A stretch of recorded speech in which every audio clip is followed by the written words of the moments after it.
Our first guest is an ex-Chicagoan. She moved to Austin, Texas recently, and she's been spreading the word of Chicago poetry from Texas.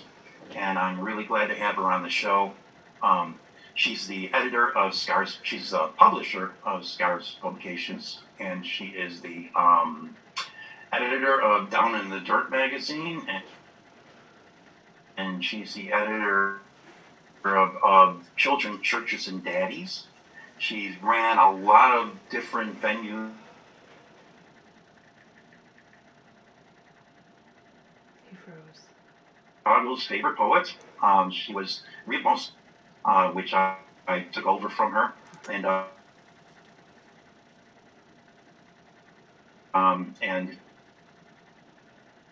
we're going to talk how she got started in publishing, how she got started as a poet. So I'm going to push the bird away. Push the bird away. Look. Stop abusing me! No, I'm not abusing you. I'm the star of this show. No, my internet connection is shaking as he's freezing. Our guests are the star of this show. You know that.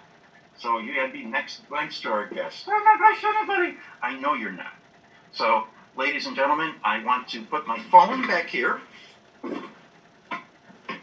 And yes, you could call us up and see how do we get on the show. Well, you look for Dave Gecic live in your feed, or pretty soon I'm going to go and I'm going to post it on some other people's pages. So it's going to be posted around the internet, so you're going to be able to find it. But ladies and gentlemen, I want to introduce you to the talented and the lovely Janet Kuypers. Hello, hello, hello. Talented came before lovely. I appreciate that. Well, should I change that around? No, I appreciate that. Okay. I think when my husband was first saying, he first started stressing how intelligent I was and then how beautiful I was. And I'm like, I appreciate that you have them both in there, but you have it in a cooler order. So thank you. Hi. How you doing, Hi, Milo? how are you? I'm just splendid. And I'm sorry that I can't see the view, but I believe that my husband John has shared it on my own page already. I don't know because I'm not there, but I'm just spreading the word. I'm trying to get people to know about it. So I'm trying. Cool. Thanks for being on the show. Thanks for having me. Now you're actually a native Chicago suburbanite, right? I was born in the southwest suburbs, Palace Park, Orland Park area. I went to Carl Sandburg High School. But I was Carl Sandburg High School is a high school in Chicago Ridge, I believe. Orland Park. It's over by Orland Park. It's over in Orland Park, and they've done a lot of stuff they got a really good student magazine there, and they've always been very active in the poetry scene, larger poetry scene. So Carl Sandburg is a cool school to have gone to. Did you learn a lot about Carl Sandburg at the school? No, not at all. And when I was younger, they were saying that we could push you ahead and go to another school because I was between two districts. And I was like, no, and this was before going to high school, and I'm like, no, I'd like to just stay where I was. I was already picked on enough for being a smart kid. I didn't want to be picked on at a whole new school, so I would just stay the route that I was in, and I went to Carl Sandburg. And I only minimally did poetry there. It was actually when I got to college that I did a lot more writing of poetry. And working on a magazine in college. Where did you get to college? University of Illinois, Champaign-Urbana. I did not go to Chicago. Okay. I was in Central Illinois for it. So, my brothers and sisters went. All of them. Actually, my one oldest brother Ed was. He was an architect. He went to. He was in Chicago, but the rest of us went to U of I, different majors. So. And we were all, and if anybody knows anything about University of Illinois, we were all heartbroken when Chief Illinois was banned, and they got rid of him from our school. And because I was doing lots of Christmas stuff, I was actually working on nutcrackers, and I decided to try to fashion one into Chief Illinois from the University of Illinois, which I'm still working on. I've got feathers, and I'm trying to color them different colors and stuff. And it's been like a year I've been trying to work on this thing, but what a silly aside for you, but yes. Do you remember Dina Stewart? She just posted that she used to swim against Carl Sandburg High School. Oh, really? I think Dina was from Oak Lawn, actually. And Vito Carly was from down in Oak Lawn. So there's a little, that area is creating poets. I had two girlfriends at U of I that went to Oak Lawn High School. One was a cheerleader. I don't know what the other one did at Oak Lawn High School, but yeah, that area definitely. But yeah, I was a bit further south or Okay. out than Oak Lawn. You had a magazine during high school? I did not. No, I started. I helped. I think I might have designed a little bit for one, but then or for review. But then I said you could submit stuff as well, but it would be a blind thing, and so I got a lot of stuff published in a magazine that was called Lindsay Woolsey in college. I don't know if it ran long after that, but that was the magazine, and it was cool. And I think you were asking me before about how CC&D started. I think you were thinking of wanting to ask me that. Tell me how CC&D started. Well, when How did CC&D started? CC&D. I remember seeing it in the whatchamacallit, the Poets Market years and years and years ago, and I said, what a bizarre name for a magazine. Why is it called CC? Why is it children, churches, and daddies? And daddies, okay. Yes, it's named after it's named after a poem that talks about the dysfunctionality of those things. Which, if you go to the main page for Scars Publications, which is named after a piece of prose of mine, if you go to the main page for CC&D, it says, hey, do you want to know where the name CC&D came from? Here's a link to the poem that was the whole basis for it in the first place. When I got out of college, I was submitting things that I thought were good, and everyone and their brother was rejecting me. I was straight out of school and I didn't know what to do, but then I was getting samples because this was back in snail mail days. You didn't have email access for online magazines, and all of the magazines that I would be getting were from editors that were rejecting me. And I thought, I'm a designer. I know how to do these things. I can, figure this stuff out. And I just decided to name something without putting much thought into it after a poem of mine. And that's what the magazine name came from. And that would be when there would be snail mail letters that say, hello, I'm a Christian mother of 4, and here are my 5 rhyming poems. And I'm like, oh God, this is so wrong. This isn't working at all. So the byline for it is the unreligious, non-family oriented literary and art magazine.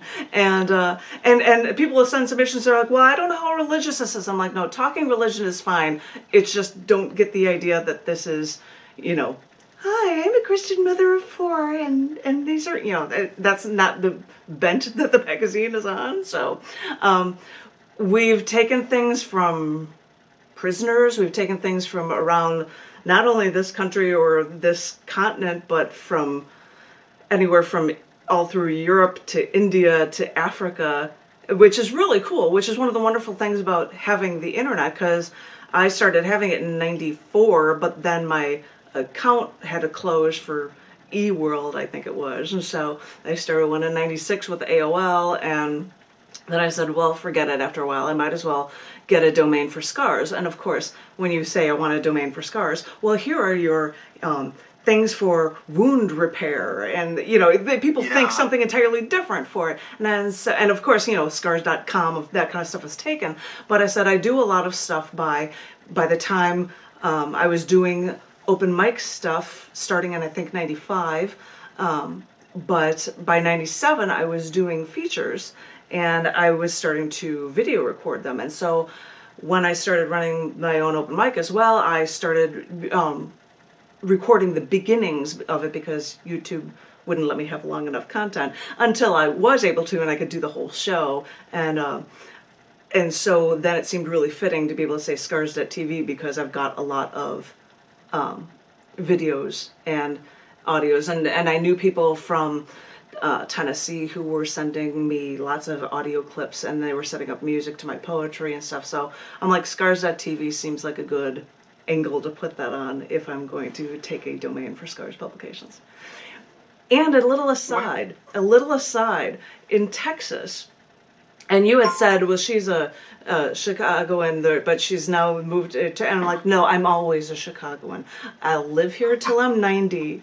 and I will still be a Chicagoan. So don't think otherwise. I like people here, and that's all well and good, but I'm going to be a Chicagoan. But anywho, I found out, and John's like, we should get you like personalized plates for your car, which is why I've got CHI Space Poet for my sedan. But we had a convertible, and it used to have Scars 93 as a personalized plate in Illinois, and we found out that we could have a period in a vanity plate. So I could literally have Scars.tv for a license plate, which I do, which is my URL. And it sits in my driveway, this car that says Scars.tv on it, which is awesome. Little aside. Scars.tv is my, yeah. Why Scars? It was the same way that I thought with Children, Churches, and Daddies. It was a prose poem of mine that was about how we all have scars in different ways. Like how when I was riding or roller skating in the driveway and I fell, and my parents came out, they said, "Did you crack the sidewalk?" You know, scars. And like all these different kind of things of what could make scars. And these are the things that a lot of poets and the like think about as well. So it seemed like a really good title just to have for a publishing organization. No, it is a really good title. and I'm thinking of something that one of the reasons I started Puddin' Head is because people didn't want to publish me. And then as soon as I did that, people are like, "Oh, we want to take these things that we once rejected from you." And I'm like, "Oh, fascinating." Yeah. Oh, and I have to do a little aside. I saw a long time ago that Dave had a wine glass in one of his feeds, and so because somebody gave me a Poet 2019 wine glass, I had to put wine into it so that I would have a Poet 2019 glass. Yay! You got to close up on the wine glasses. Toast so me. We will toast. There we go. Toast. There you go. Awesome. Toast. Okay, that's the first internet toast I ever did. Awesome. Prost. Well, it's not a German wine, but sorry. I'm drinking a cheap yellowtail, the Cabernet Shiraz mix. I think it's really, really good. Okay. I should do a wine show. Well, my husband, I feel silly just keep saying my husband, John, was brewing beer and stuff before we had met, and so he got back into that again. And he's like, "I'm going to work on wine as well." And he's like, "Well, I want to be working on this red wine, so we're buying bottles so that we can drink them and save them for making wine." And he's done that with a Riesling. The Hütke Riesling is really, really yummy, and it's named after his family name before it was changed in the United States. And he's a Wolfkamp is the second one. And he's making an Enigma wine. You will appreciate this, science guy. He's making an Enigma wine, and he's like, "I've got to come up with something sciencey." And I'm like, "Well, we've got these electric balls and he's like, "That's kind of cool." But and then like, "Well, it looks like a line." I'm like, "You need something," and I looked at it and I said, "Walk the plank." Thank you. John's like, "You win." John's like, "You win. That gets it. It's not walk the plank, it's walk the plank. Spell it correctly." And that will be the name of his Enigma wine. Rich Emerson might be drinking the same wine that I am, and Lynn West says hi. Hi, Lynn Rich. So everybody in Chicago, I think, misses you. Oh, I miss you all. Now, what year do you think you started Scars publication? The beginning of 93.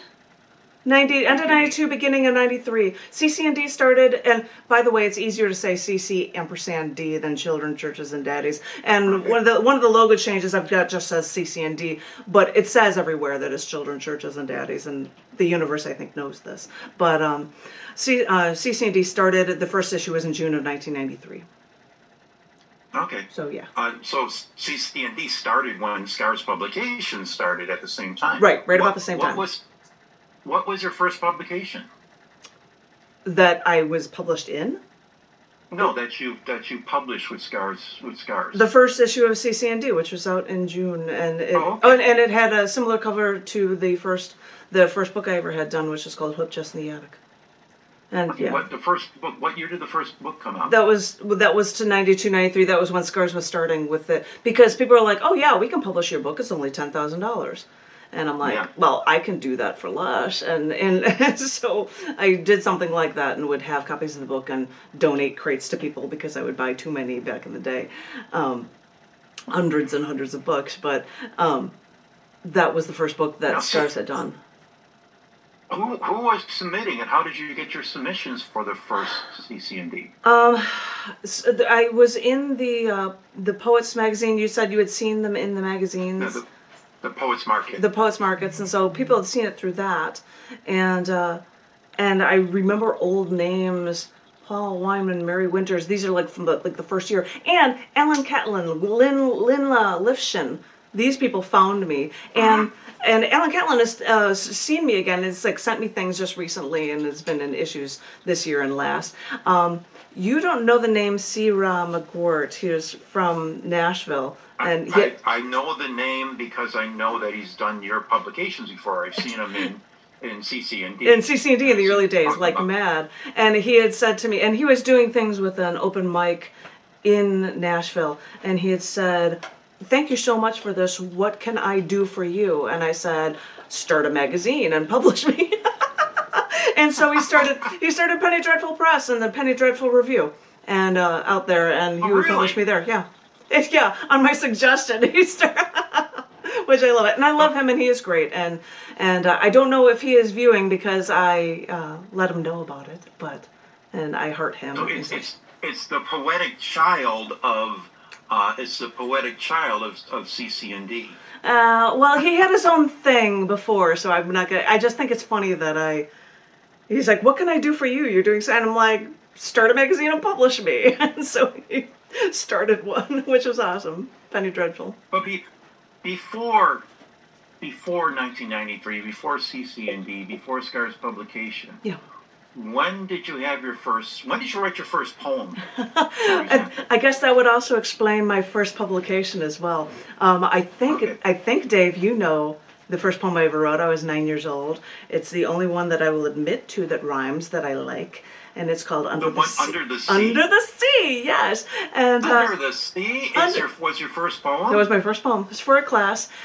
And I didn't know what a manatee was then, and my mom explained it to me, and I'm like, okay. And there were so many breakdowns of rhymes in the thing, and it was a fun little thing that it actually was submitted and was published in Reed magazine. So I guess I was a published author at 9. If you go to the internet and go to YouTube and put in Dave Gecic Under the Sea, you see a version of Under the Sea that I read for Janet. Yay! I think it's on your YouTube channel. So you were 9 years old. Yeah.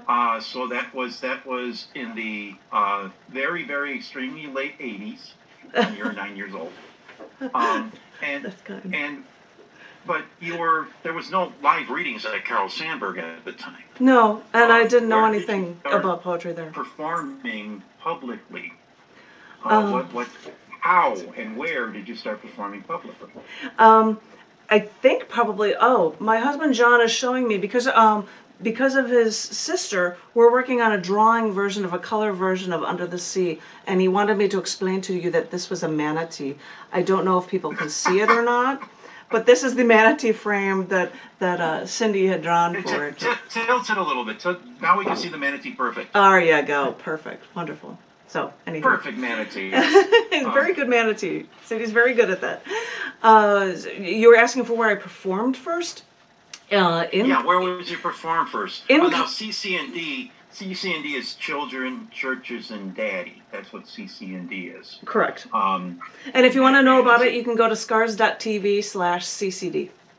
So. And Janet also was doing a magazine called Down in the Dirt. Yes. I think you've combined Down in the Dirt with CC&D at this point, right? I have not combined them. The thing was, back in the day, in the snail mail days, Down in the Dirt was a little supplement section that I created inside CC&D, Children, Churches, and Daddies magazine issues. It appeared a couple times, and that's all it was. And I didn't think anything else about it, and so I let that go. And then after lots of changes and quitting my job to travel around the country, and then right at the tail end of that, being stopped in an intersection and almost killed by a couple of cars, I had to start reshaping my life and think of what I was doing with my life. And I thought I wanted to submerge myself more into CC&D. And I thought, wait a minute, I had that thing down in the dirt. Maybe I can make that something. And I had it under somebody else's name because I didn't want to be saying, oh, whoa, look at me editing. But what was the name you were using? The name of the person that was using it. The secret name of Janet Kuypers was what? No. The name of the editor for that first decade was Alexandria. Oh, you might appreciate this. Alexandria Rand was her name. I thought you would appreciate that. She's a waitress outside of Philly. So anyway, it was just something that I was like, I'm doing all this work for the magazine, but I didn't want to be saying, oh, look at her, she's just editing more crap or something, you know what I mean? And so then after a while I was like, forget it, just get your name out of it. I'm doing this work anyway, so I might as well just own up to it and just do that as well. And everybody and their brother loves the name Down in the Dirt.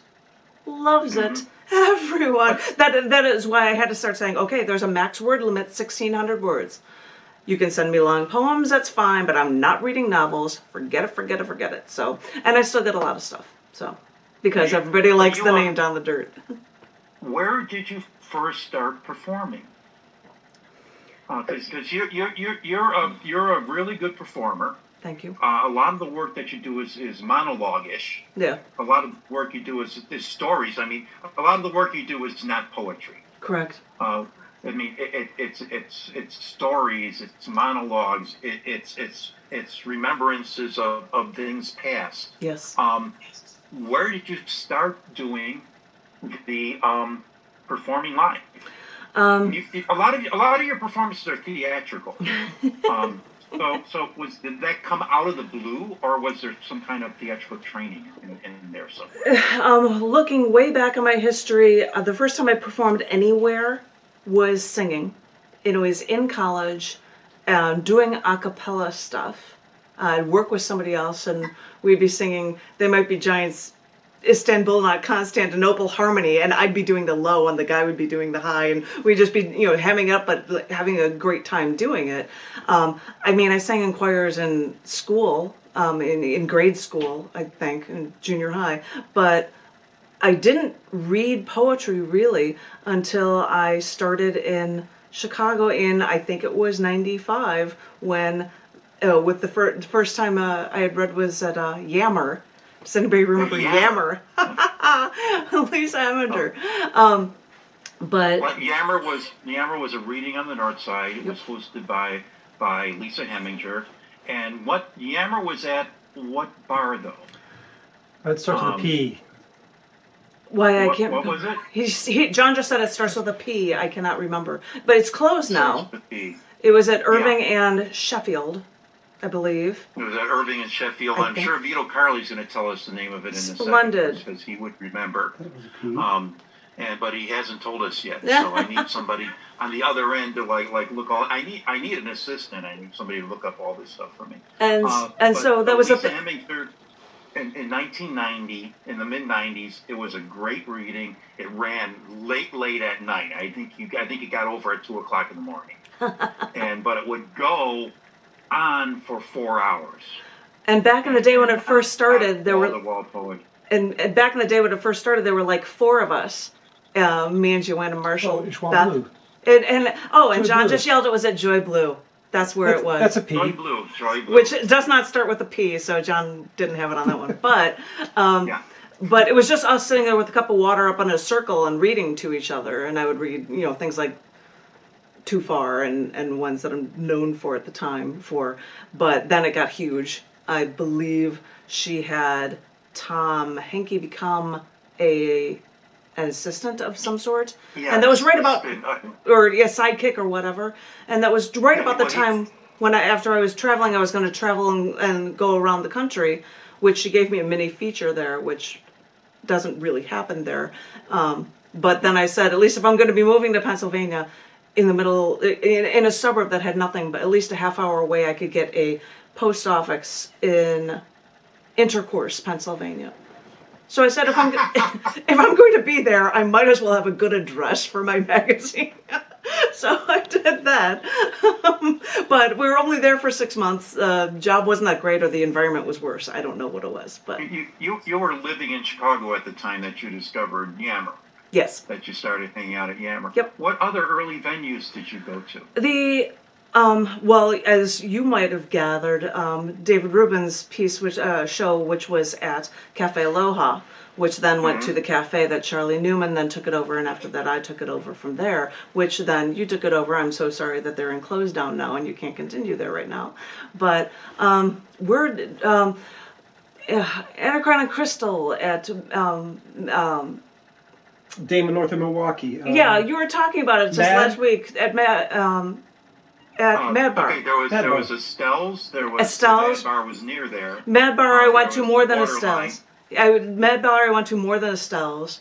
And I can't think of anything else off the top of my head other than those four. I think I stopped running Estelle's in '96, and I know I didn't feature you there, but you probably read a lot with Chappie, and of course you've gone to Weeds, you've gone to, but also there's some other places you've read at that were like only Janet Kuypers performances.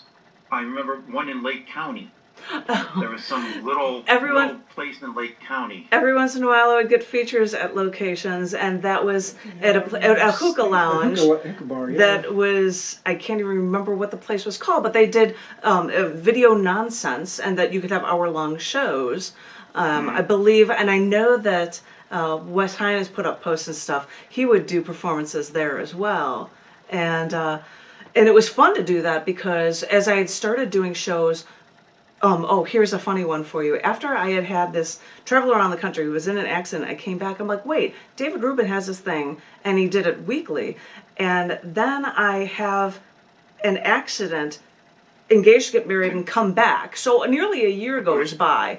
And I say, hi, Dave. And he's like, oh, Janet, we're doing stuff. Janet, you're on the scene. You should have quarterly features. And I thought, I'm on the scene? Quarterly features? I was like, on the scene? I've been in a hospital. I was on the other side of the country. I've gotten married. I haven't been around much in the past year, but okay, I'm on the scene. And so I did quarterly features until, I think then with Charlie, it was like just once a year, which is what I did when I was taking it over at the cafe and then at the Gallery Cabaret. But I guess maybe you were unforgettable. So, but wait, an accident. You were in Pennsylvania when you had an accident? No, it was before that actually. I met John 6 months maybe after I was in this car accident. I had just traveled around the country by car. I was considering the plans of going to Europe, but I hadn't made anything set yet. I was driving to visit my parents in the southwest suburbs, and I was stopped in an intersection. According to eyewitness reports, I saw in my rearview mirror that at a hill, because the light had changed, but we're all still standing still because cars have to wait to move. I apparently saw that over the hill, somebody sees in this 55 mile per hour road that the light is green. So they were speeding, didn't look. They were texting, and I could see them just plowing, like coming right toward me. There was a motorcyclist in front of me and a van in front of them, so I turned the wheels of my car to the left, to not hit a motorcyclist, where the car then knocked me into oncoming traffic, which, they don't expect me to be there, and another car hit me. Reports say that there were skid marks from my tires for 108 feet. Wow. And actually, John was going... I was on my way back. He was on his way back from something for an MRI for something from school. And he was like, why is this intersection all blocked? And he had no idea what it was. And apparently a really distant cousin of his was one of the EMTs that came to get me. And they were looking, and they were like, I think we need to get a helicopter. She's not in a good way. And they contact them, and they say, it'll be 20 minutes before a helicopter shows. And they're just looking down the road, and you're like, it's 2 miles down this same road just to get to the hospital.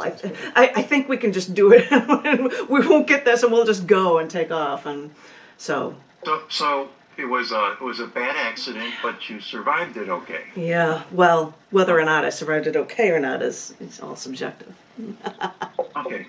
Did it change the way you that close to the screen there, we could really see it really shows your face well. Oh, well, it's lovely. Sorry. I do what I can.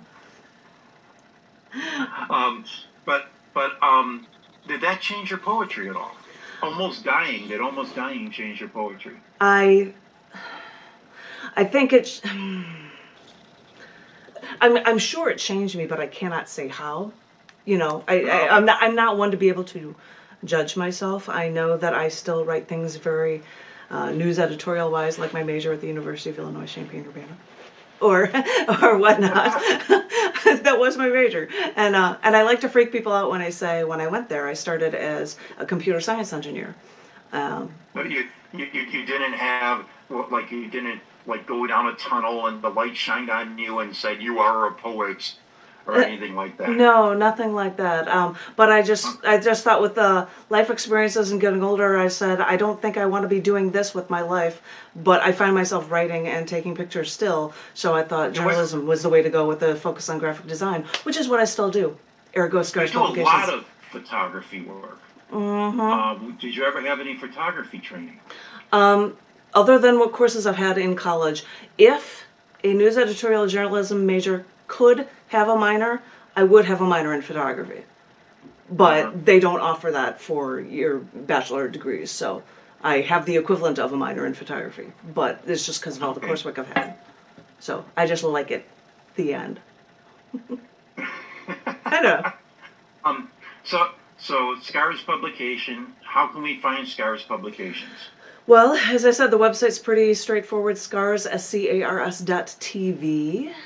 Oddly enough, I find people when they find my own webpage or my own pages through Facebook, they find Scars Publications on there because one day Facebook is like, hey, you should have a page for your Scars Publications. I'm like, okay, I'll do that. And they're like, now you have to pay to get people to show up. And I'm like, screw that. If anybody wants to see it, they can. But I've got another website for that, and so I don't think about it that much for that page. Scars.tv is, well, there I've told you, Scars.tv. I could tell people to snail mail me submissions, but why bother when email is so much faster? CC&D is the same way. They go to Scars Publication. Is that correct? Now, CC&D, is there a submission time that you take submissions, or is it year-round? It's year-round, and unlike Down in the Dirt, there isn't a word limit on short stories. Mm-hmm. There is no theme other than I don't like, as I had said, the blatantly religious stuff. Just because of the name, I have to stress that. As I would describe things, if you're saying stories make us feel like we've been there, just telling slices of life and realistic things is all well and good. The directions or the explanations or what we look for is astoundingly similar in both CC&D, Children, Churches, and Daddies, and Down in the Dirt magazine, since, I'm doing them both. The only difference is I'm not going to publish them both. You're not going to get published in both magazines. So if one is accepted in one, the other one won't take it. Oh, this is one thing that people love more than sliced bread about Scars.tv and the magazines. When we accept something, and I have to thank my computer guru John for this one, we have a section in there called the writing section. Every piece of accepted writing is uploaded to a writing section underneath your name. It appears in a separate framed page where on one side of it, it has a list of your names, and if you click on it, it'll show what you've written. You can click on it, and their writing will appear in the larger frame. It'll also have links to the magazines that they've been in or whatnot as well. So, Dave, if you've ever had anything published in CC&D, your name would be in there. I don't know if it is, so I couldn't tell. You don't yell at me. It isn't. Okay. Okay. If you haven't said anything, I don't know. I'll send you some stuff. Not a problem. Not a problem. Give us a performance piece by you. Give us a poem. Give us a story. I had 3 poems. Wesley's watching us too. Hi, Wes. Smooches. Watching us somewhere. I'm not sure what site he's watching us from. Out in California, perchance? Where is he? Out in California, but might be watching us from The show is showing at a whole bunch of different web pages. So Cool. I'm not sure where he's watching us from. I can't see him, but he made some comments. He liked what you're doing. He gave you a thumbs up. Thank you, Oz. That he knows I love him too. And it was fun when I first moved here that he was out of the way in another town and he was able to come and visit a couple times before they moved again. Would you like me to share? Oh, he's drinking his wine. I should toast you again. Drinking my wine. Toast you again. Toast you again. In my poet glass. Would you like me to read 3 pieces for the ending of this so that we can leave it like this? Because read 3 pieces and then I'll ask you a couple more questions. Splendid. Okay. Splendid. I was trying to find pieces that I hadn't shared at features in Chicago when I came back to visit. So, and they're on different themes, and you'll find out how I can be very much of a storyteller. This first piece is called "Protecting Peace Can Put You in Prison." The first Nobel Peace Prize was granted in 1901. The first Nobel Peace Laureate to die in prison was Karl von Ossietzky, detained by Nazi Germany. He died in prison in 1938. But there's a new death. Do not fret, because it seems that peace can be squashed in any millennium. Do you remember the Tiananmen Square riots back in 1989? Or at least the iconic photo of a student in front of a truck, in front of a tank? Well, that student didn't battle the Chinese government on their own and win.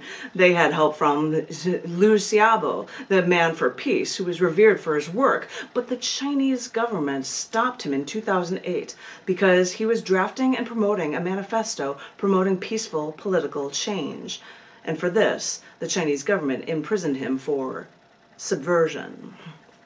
Yes, for subversion. This man was sentenced to 11 years in prison. And while in prison, he was granted the Nobel Peace Prize. During that Oslo awards ceremony, they even left an empty chair for their imprisoned man of honor. And now the Chinese government bears responsibility for more than the imprisoning of Nobel Peace Laureate, who not only promoted political peace, but for failure to properly diagnose and treat his illness. Because on July 13th, the imprisoned Peace Prize winner died in detention of liver cancer at age 61. And sure, we can look around the room and think that we are nice to other people, that we respect other people. And we may think that as we look around that other people feel the same way about us. And it's wonderful to surround yourself with people like you, who think like you, who cushion you from anyone who may think differently. Because when you stay in your bubble, everything seems fine. It's only when we see those who choose to fight, who are then trounced upon and downtrodden only because they support a peaceful coexistence, that staying with supporters is seldom the solution. Peace with the ones you choose to know is one thing. Peace with a mortal enemy is another, when they decide that you were at fault for some unknown reason. So, maybe the key to promoting peace is not to share our ideas with those like-minded souls you're near, but to find people that are least like you, religiously, racially, politically, and then just extend your hand in peace, and then see who will take your hand.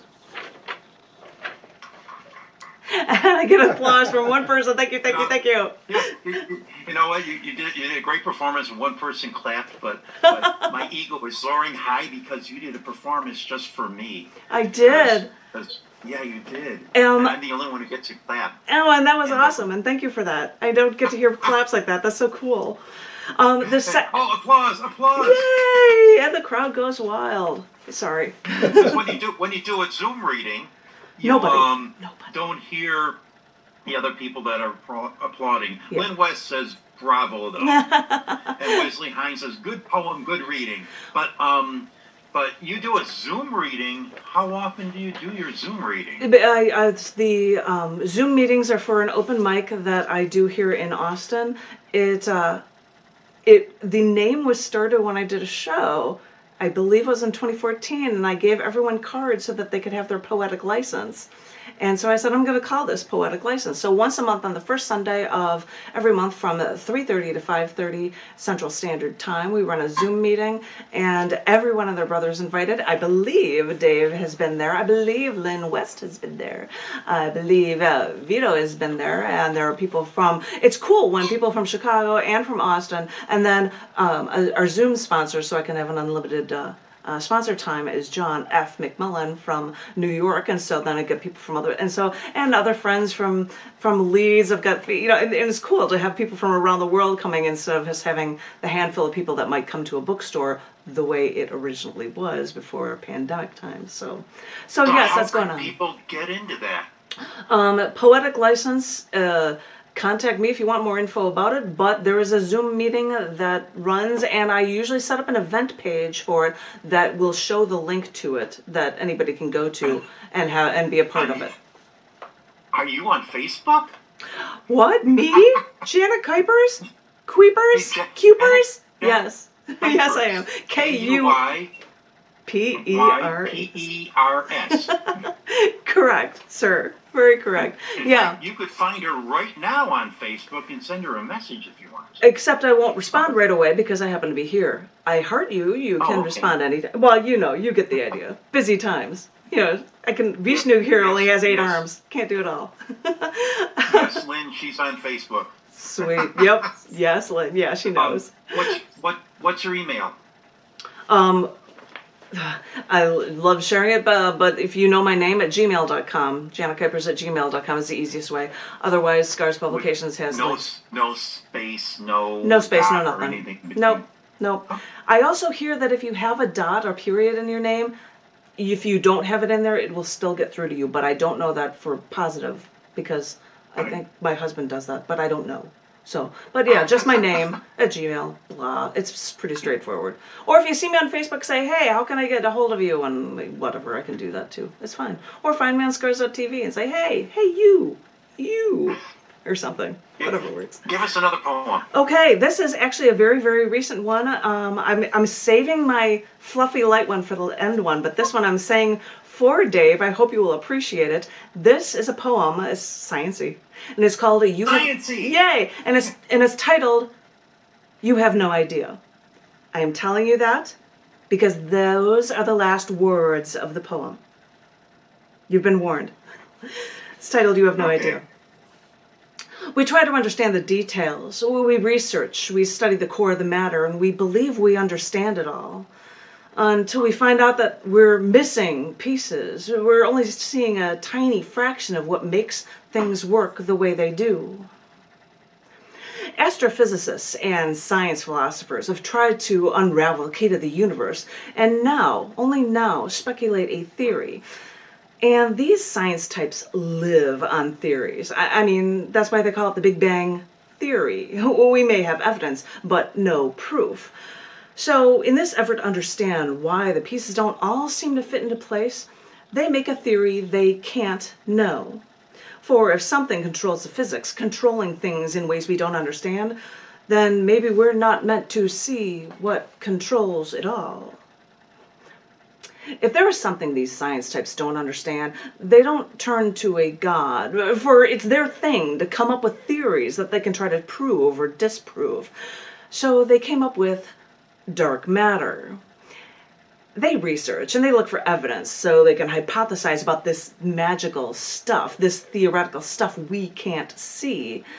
And the only way they can find proof is if in their experiments they found nothing. Because a lack of anything is the nature of their theory.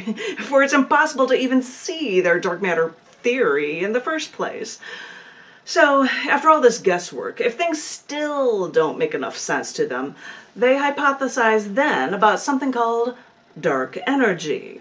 Something else they can't actually prove, because they think maybe this impossible theory number 2 is the force driving everything in the universe apart.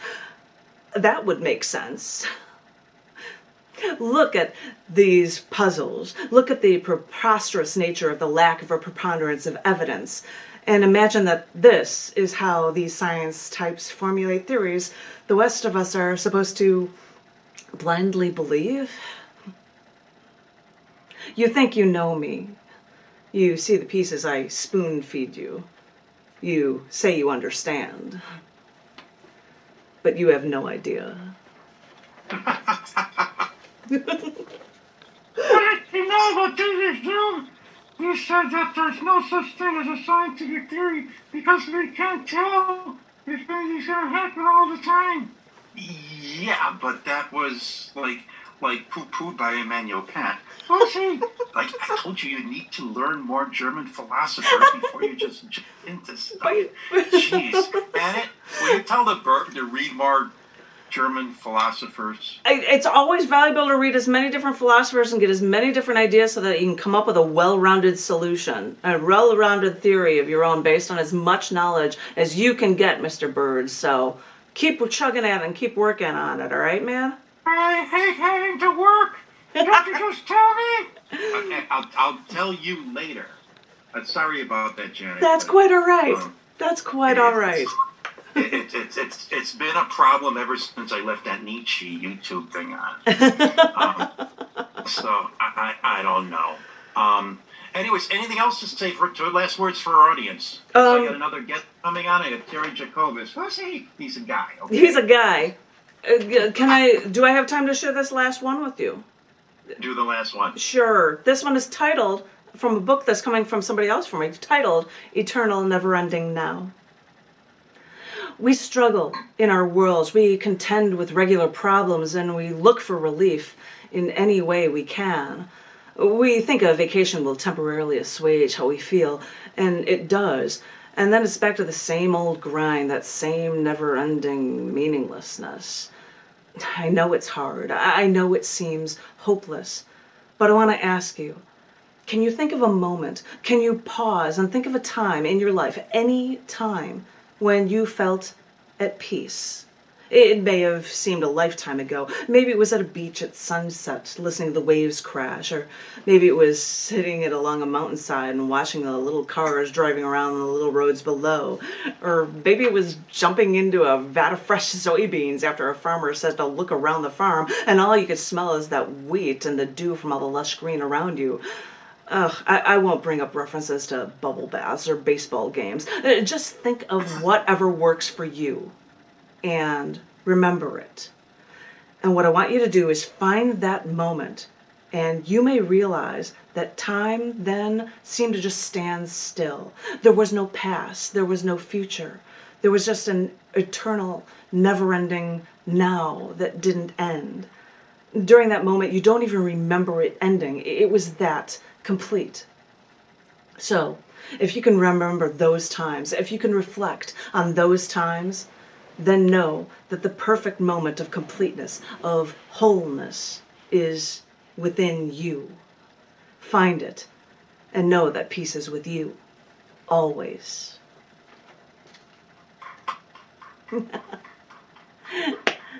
Thank you. I got an applause. Thank you. Thank you. You never hear enough applause anymore.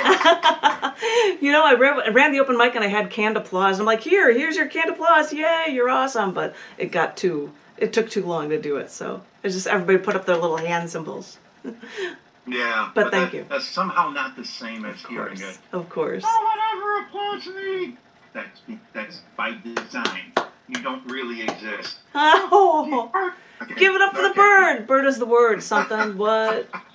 We gotta talk. I gotta talk to the bird one of these days. Anyways, I'm kicking you off. I need to have you back to talk to you about the purpose of writing and why we write poetry and stuff like that. I'm always welcome, and thank you very much. Just let me know. Thank you, and thank you all for listening. Thank you. Okay. Lynn West says bravo. Yeah, thank you. But I'm taking you